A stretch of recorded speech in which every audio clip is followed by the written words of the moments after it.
I'm here. Can you hear me? I can. What's going on, man? Good. I'm doing good. How you doing?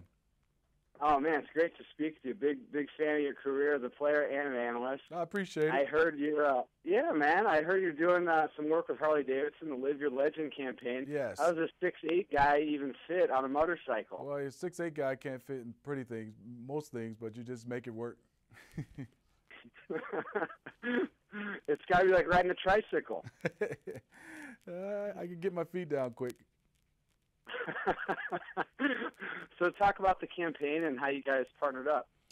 Well, the good thing with Harley Davidson obviously came to me, and to get a chance to be in this, like you said, Live Your Legend campaign. It's a global call to get more people to ride, to learn how to ride.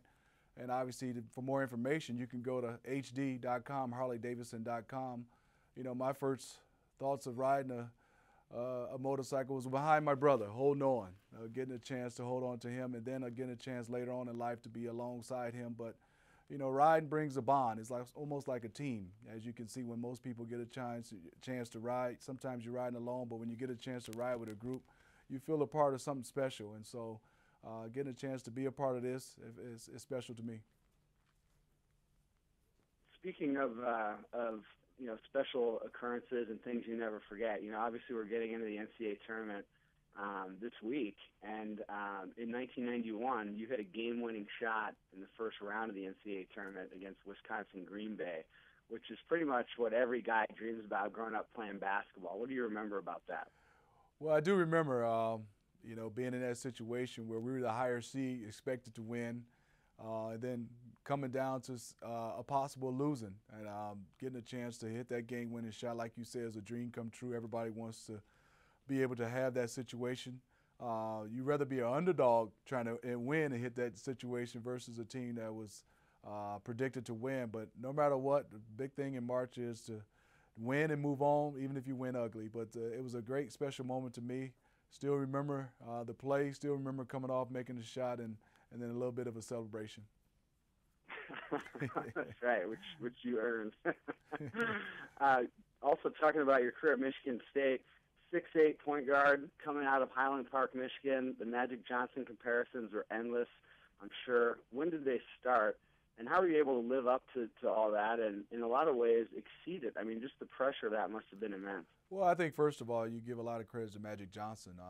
Getting a chance to grow up and idolizing Magic Johnson, didn't get a chance to go to Michigan State. And I think what's more important to have him come back, he always come back, and even to this day, to lend an ear, to lend a helping hand on the court and off the court, and then being 6'8", I think it was great because usually if you're put in a box at 6'8" to play either some kind of forward position, and obviously sometimes in college you're playing their center spot. But having Judd Heathcote, Tom Izzo as assistant coach, they didn't mind having a guy 6'8" handling the basketball, and I think the trend has kind of still evolved for Michigan State, and it's still been, the legend is still going on. You have Draymond Green at his size who handled the basketball. You now have Denzel Valentine. We were taught at Michigan State, and obviously in the great state of Michigan, to play the game where you try to do everything, and Magic Johnson had a lot to do with that. As far as Michigan State goes, there's a lot of controversy about the seeding for this year's tournament. What are your thoughts on that? Well, Tom Izzo, and obviously, everybody wants to be a number one seed. But I think, truly for him, it's just the way he coaches. He really doesn't care. He understands, he's been through it, whether you're number one seed or number 7 seed. And a lot of times Michigan State do their best work when they're not a high seed. So I think for him is people look at it and look at matchups, and obviously you got to go through whoever's in front of you. But obviously a lot of people thought they should have been a number one seed, but we shall see how it turns out for Michigan State. But once you're in, you're in. You got to win to be able to win it all.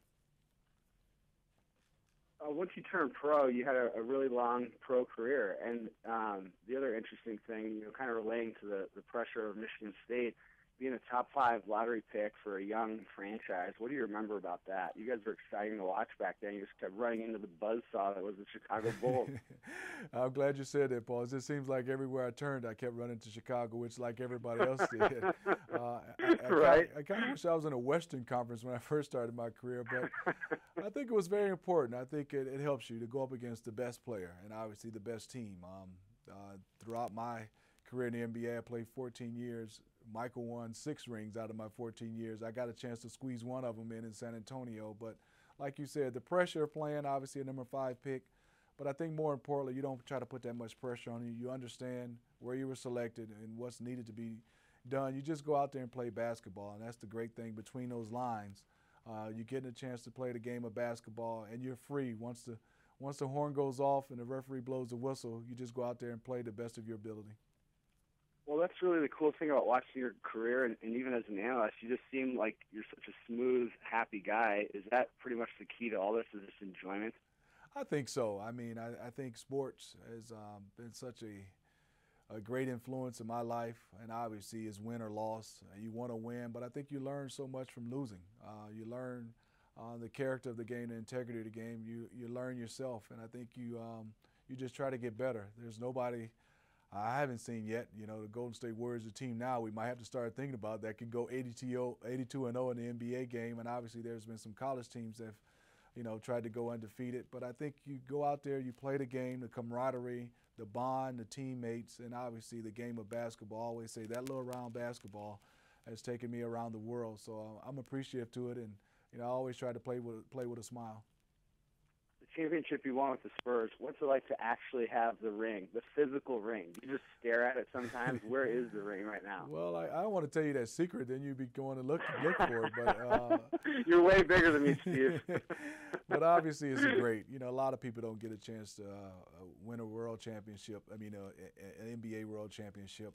But I also was lucky and blessed enough to win a gold medal as well and become an all-star and play 14 seasons. So I think everything from draft day to the day I retired, you just enjoy so much, and you go back and you just have those memories. And obviously, the hardware helps having that gold medal and that championship ring.